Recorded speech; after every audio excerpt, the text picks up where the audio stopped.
you for joining us. I'm Mary Yanez, Director of the Senior Adult Program. And would you believe that the Mature Living Show that you're watching right now has been on for 25 years. We're celebrating our 25th anniversary this year in 2016. And so we want to go back down memory lane. And so I've invited one of the first co-hosts of the Mature Living Show, who is still with us in her 80s and as active as ever, Davie Johnson, Davie L. Johnson. Thank you for being with us, Davie. Thank you, my pleasure. And I want to enjoy a little conversation with you because we're going to go back down memory lane of the Mature Living Show. And when we started, and I guess to begin the interview, I just want to thank you for having the courage to join me and other pioneers of when this show first started, to walk with me and to have that confidence. I want to thank you for that. Thank you. I guess it's an appropriate time. And to share with you also, Davie, how I remember when this show started and when I was first approached. Mm-hmm. At the time, Daniel Mata was the director of the EPCC TV department, and he had gone to visit his wife's parents in Carlsbad. Mm-hmm. And when he came back, he called me into his office, and he said, because I was with the senior adult program, and I was offering classes for seniors, and he invited me to his office and said, Mary, I've been down to visit my in-laws, and my father-in-law were sitting on the porch there in Carlsbad, and he was saying, you know, Danny, you run that TV show over there, that TV studio with all those shows over there at the college. And he says, there's not enough shows for senior citizens. There's not enough shows for us folks. Mm-hmm. And so he thought about it, and he said, Mary, how would you like a half-hour television show? Didn't even have a name yet. Mm-hmm. And I said, but I don't have any television experience. Mm-hmm. I wouldn't know. I'm not even a journalist. Mm-hmm. I wouldn't know Mm-hmm. how to start. And he said, well, let's do it, and we'll all help you. Mm-hmm. And so, not knowing anything or any better about television or shows or about interviewing, I said, okay, I'll do it. You know, and just that, okay, I'll do it, Mm-hmm. started Mm-hmm. this show continuously, Mm-hmm. weekly interviews Mm-hmm. for this community for Mm-hmm. 25 years. Mm-hmm. And then I'll talk a little bit about your start. Mm-hmm. So what do you think about this trajectory, this history? Well, I think it's wonderful, and I think that it's a treasure for El Paso to have such a program that informs the community as well as our older adults about what is available, and just to share some general information that helps people with their daily lives. Exactly. Mm-hmm. And you know, as I recall, and you recall too, the motto was the show for seniors, by seniors. and of course, there was a whole crew. Danny Mata was the director. Nacho Acosta, who named the show, by the way. Mm-hmm. He said, why don't you call it Mature Living? Because we were all trying to think of names. Mm-hmm. Ignacio Acosta, who's now retired. Mm-hmm. Mario Ramos was behind the camera and working on in the controls. And Marco Lara, who's still a crew here at EPCC. Gabriel Gaitan, co-producer also, and he is now retired. And I remember Asa Maxey, who was a producer of the show as well, with others like Jorge or George Dueñas. The other co-host that worked with you in front of the camera was Frank Rojas, who is now passed. Yes. Very active in the Canutillo area. Yes. Tell me about your thoughts when I asked you and I was trying to recruit some seniors that were. What did you think? Well, I thought that really it's about time that we had something like this for our community. I thought that it was forward thinking and to put El Paso on the map, to show others what we offer older adults in our community.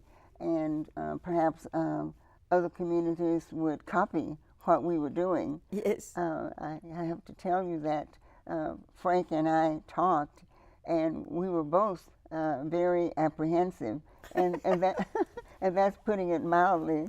We were both scared.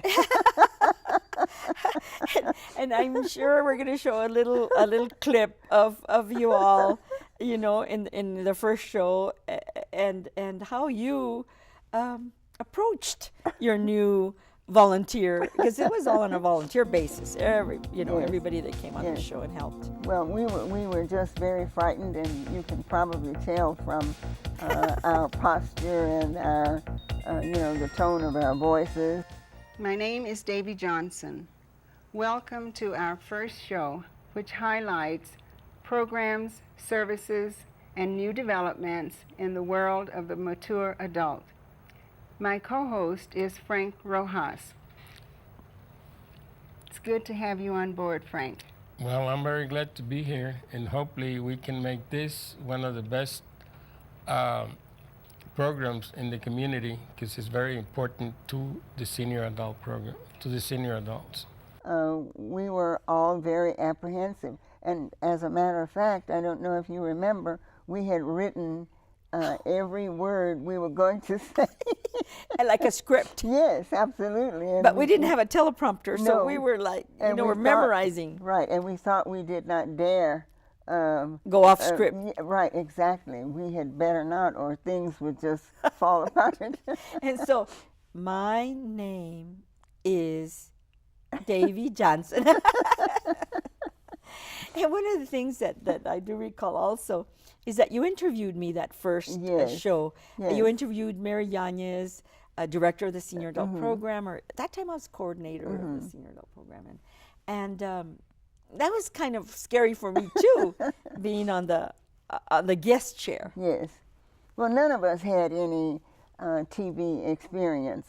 We were just neophytes, and here we were going to launch a television show for our community without any journalism background and no TV experience, and no one taught us what we were supposed to do. We just came up with it. We thought it was a good idea, and we were hoping that our community would be forgiving, of any mistakes that we made, since we were just starting out and trying to bring something new to our community. So, and I think that it all worked out. I think our community was very accepting and still is. But imagine? back then, we were very anxious about whether the reception from our community would be positive or not. Yes, and I think as we celebrate our silver anniversary, 25 years, we should have a silver platter here, and I think I'm going to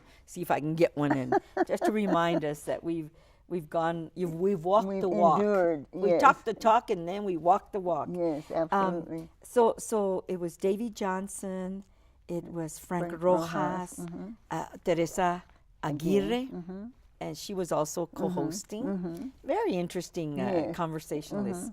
Fermin Ramirez always did our Spanish interviews. As a matter of fact, he interviewed Lucha Villa, which was a big deal, at the time. Yes. And she had come to El Paso, and we were able to Get her. We had Yvonne Bonilla, who did the cooking. She was an employee of the college as a volunteer basis. We also had, behind the camera, Lupe Banks, Yvette Hudson. They were also camera people in those early days. And I mentioned, of course, George Dueñas. We all kind of worked very nicely together. Yes. And technically they helped us. We didn't know it all at the time. We knew nothing. But we thought we could do it all. But I think we did it, like you say, Davie, because it was worth doing. It was scary, but it was worthwhile. I do remember that people were very willing to come on and be interviewed to share.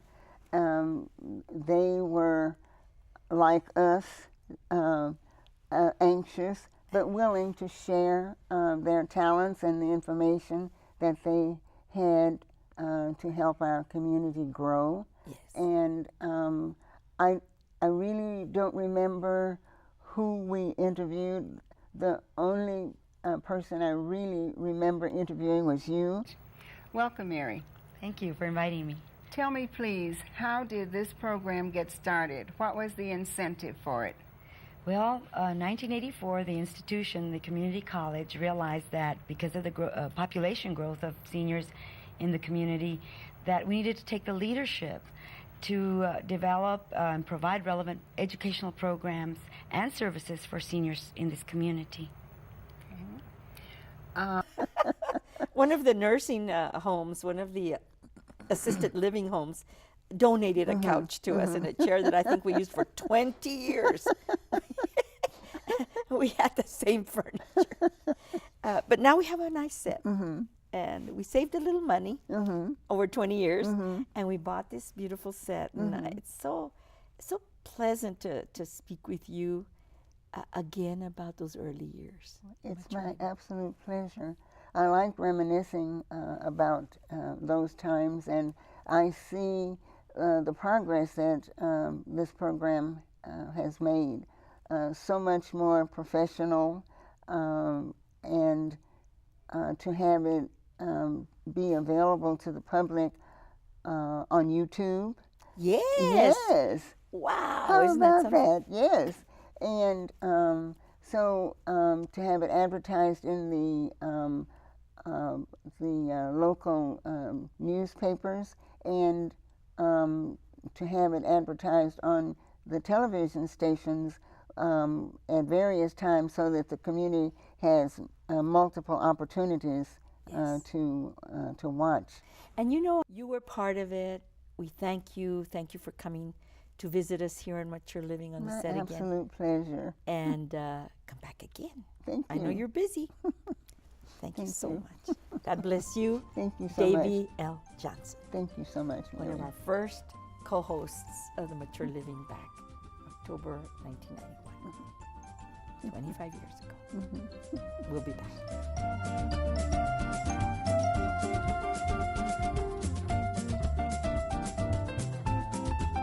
We brought John Paul Manriquez, who is a professor at the college, teaches psychology, and also teaches the education class. And so one of the things that I want to say about Paul before you get to meet him is that he's also a great volunteer. He's a singer, he's an artist, he's a volunteer with the Senior Adult Program, and you'll see him at many of our events, giving lots of pleasure as he sings. Thank you so much, Paul. We're going to talk about body language and the importance of communication. We use body language all the time, all day long. We reveal to people through the use of our body communication through many different forms, from our eyes to all the way down to our feet. Even what we're thinking, and people can read. People can read each other. Yes, we don't even have to say a single word, and we are communicating through all the signals we're giving out through our body. Wow. Why did you think this topic was good for Mature Living and to kind of get it out there? I teach many topics in my line of education, and two of them are communication and relationships. And so when I came across body language, I saw that this was an excellent way to present material to students and connect the two, because in my classes I like to help students use their critical thinking skills, and they need to develop those so that they can see the relationship between so many things. Everything is so interconnected today. Yes. One of the things that in understanding people, the generations, the difference between the generations, the older generation that's used to having a conversation, and now the generations that are using the devices, you know, with all the media. Tell me what you think about that. Well, we have so many ways to communicate today. We got, with the invention of computers and the internet, we communicate through Facebook, through emails, through Instagram, all these electronic. Our phones. Yes, and so we need to understand that body language has been used for thousands of years, and it is the oldest form of communication. So we need to understand all the aspects involved with it so that we can continue to communicate in person, because that's when we get the most feedback when we are in front of somebody versus through email or other forms like that. And when we can see it through every element in our body. For example, our eyes, you've heard of that saying that our eyes are the windows to our soul? Yes, I've heard that saying. And so we have a lot of expression coming in from off of our face, and we can see that from our eyebrows to the wrinkles on our forehead, all the way down to our feet, the position of our feet. If our feet are positioned pointing towards someone, then when we're fully engaged, we're interested in what they're saying. But if they're pointing away from them, then we're not really interested. Wow. And so body language comes out from every single part of our body. An example it would be our elbows is another one that most people don't understand. But our elbows, if they're in, we're insecure, maybe timid, shy, introverted. If they're at a natural position, we're relaxed, we're open to communication. But if they're too far out, then it could mean we're maybe aggressive, or maybe even arrogant. Yes. So certain arrogance. Right. Yes. And so every part of our body is revealing something, and so we need to pick up on those signals, and they all usually reveal the same thing. Everything is going to detect the same thing, so it's hard to conceal something, which we can do through words, but we can't conceal every single thing that's coming off of our body, because it's coming out in less than a second. Wow, that's amazing. And some people are better readers of body language than others, right? Yes. And sometimes we need to become good at it. Yes. Why? Yes. And why do we think this is an important topic for our students? Well, yeah, usually females are better readers of body language than males, because they just have that innate ability that they're probably born with. But the practical use of it is that we can use it to develop relationships, to improve our relationships, whether they're personal or professional. Okay, people use it professionally. Police officers use body language to predict when something might happen, and so they can prevent it from happening, or at least they can prevent people from getting injured or even killed. And many of our students are in careers that are going to require a tremendous amount of good skills that they can learn in the classroom. I'm sure your lectures are awesome, Paul, because as Professor Manriquez, I would love to take one of your courses, because I know they're probably very interesting. And it's important to have exchange, right? To have that exchange in getting your thoughts through and to being understood. Is that important? Yes, and with the use of body language, you can see those signs, and you can pick up from others, and then develop better relationships, because most of the stuff that we say is through body language, it's not through our words. Even our voice, the tone of our voice, from the tone of our voice we can pick up sarcasm or sincerity. The speed of the voice, the volume means a lot. Yes. The tone. The tone, yes. And so just from the voice, if you're listening, you can see what's emphasized, even what's not said. What we don't say also means a lot. Mm-hmm. So everything that we say and do through our body is communicating to the other person. If there's some grandmas and grandpas, watching today, they're going to be visiting family, many teenagers in the family, young adults, and they're going to be sitting at the table. And of course, grandma and grandpa are used to a normal conversation, and they're going to be with their devices. What do you recommend? How do you handle that? Well, seniors have a lot of practical life experience, so that coupled with body language, they can pass this on to the younger generation, and so that they can benefit, because some things the younger generation wants to learn through stories and through advice, not through experience, because it may be too costly to relive those experiences. So the younger generation needs to stand on the shoulders of seniors so that they can continue to improve. Yes, and eye contact. So important to seniors to have a bit of eye contact as they visit their families in the holidays and all year round. Yes. I think young people need to be conscious of putting those devices down for some time when they have special visitors. What do you think about that? Is that a good recommendation? Oh yes, definitely, definitely. If you have to be checking your emails all the time or texting, then you know that there might be a serious issue there. And it is important to develop our social skills. So especially around holidays, we need to do that when we have the opportunity, so that we can pick up information from each other and learn from each other. There's a commercial now that says, "Mom and Dad, let it go." When the phone rings in the car, or when you're in a place where you're supposed to put attention to the person that's speaking with you, let it go. Let those devices go. You'll have time for that later. And so I think that's really important message for now. Oh, definitely. Any last tip, last thoughts, Paul, that you have? Well, there's take my class. Yes. But you can research it. You can research and see the significance of body language.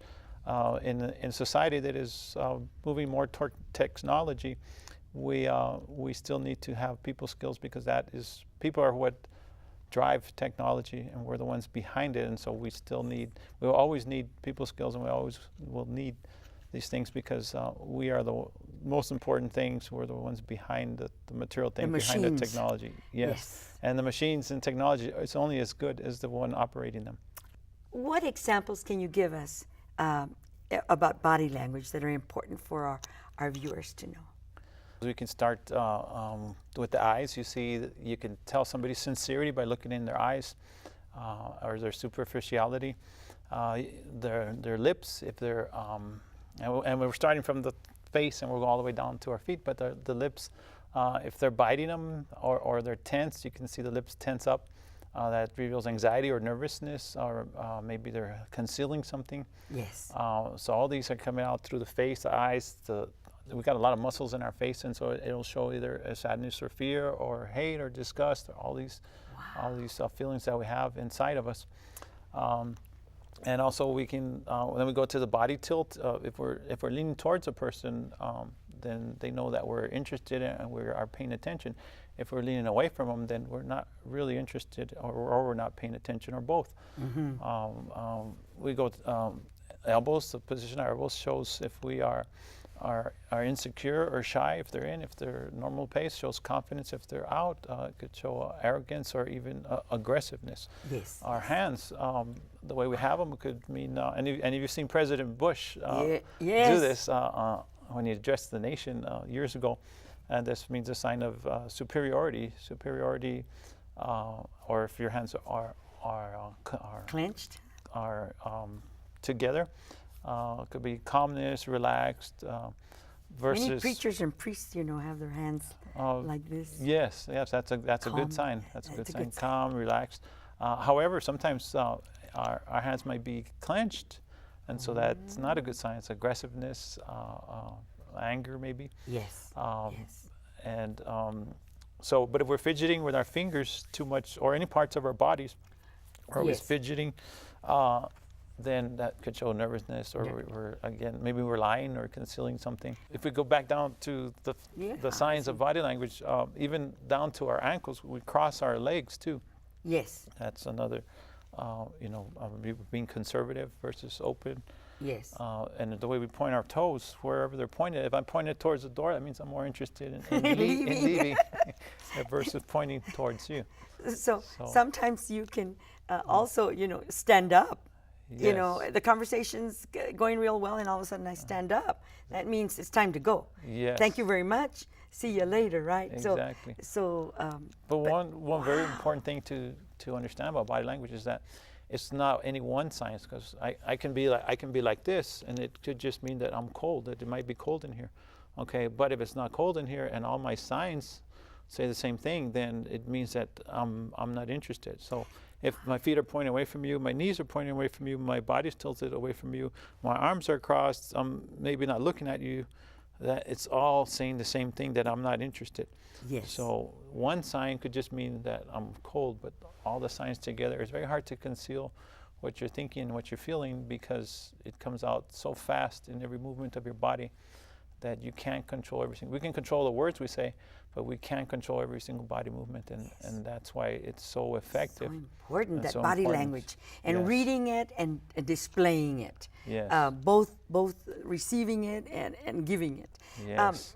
You teach your students all these because it's important for interviews, job interviews. Exactly. Or when you're communicating with your parents, or when you're building a relationship. Yes. Tell me how these techniques, from head to toe, and how you can improve, how you can be conscious of your body Well, language. interviewing, it works on both sides. When you're hiring somebody, that's what you're looking for. You're reading out their body language to see, does this person look like they will be able to get along with others, and it's all going to be said right there in the interview in their body language. If they can work with people, they can get along, or if they're just going to cause problems in the work environment. So interviewing is very important, and when you're the interviewee, you have to know that as well, because you have to be giving off the signs that I want this position, I'm happy to be here, I'll do everything I can. You have to show confidence to your body language, and so it's very important both sides. Yes. When developing relationships, many people develop relationships at a very young age, and so it's important to learn this as soon as possible, because we can see in our friends the sincerity, if they're really interested in us or they just want something from us. And so we can Really important. decide which relationships to foster and which ones to just leave. Let it go. Let them go, yes. Yes. That is so important. I'm so glad that you're bringing this forward, because many times now all the young people are doing are using their devices, their electronics, and so you don't get to read much of or know much about them through their body language, through that silent communication. It's so Yes. important. Oh, definitely, definitely. In a society that's moving towards technology very rapidly, we still need to understand people, because we were always going to be around people. Unless we live in the mountains as a hermit with maybe dogs, most of us, 99% of us, will be in contact with people every day, and so we need to learn how to understand, how to get along with them, and how to communicate through our body language. And so it's very important to understand these things and to use them, because it will just make everything better. And as we gather with family, as we gather around the table around the holidays, really important what we are projecting as grandmas, grandpas, as part of the family, and reading the people around the family is going to be really interesting as we Yes. use your techniques and Yes. the tips that you've given us, and to be able to read what it is that they're thinking, and maybe we can change the conversation a little bit to make everybody feel a little more comfortable. Okay, good. Thank you so much for giving us this education. I appreciate John Paul Manriquez. He's a professor at the community college. He's also a friend of the community college senior adult program. He's a singer. He's also an artist, and so thank you for. Well, thank you for inviting me. I guess that's it for Mature Living. We'll see you all next time.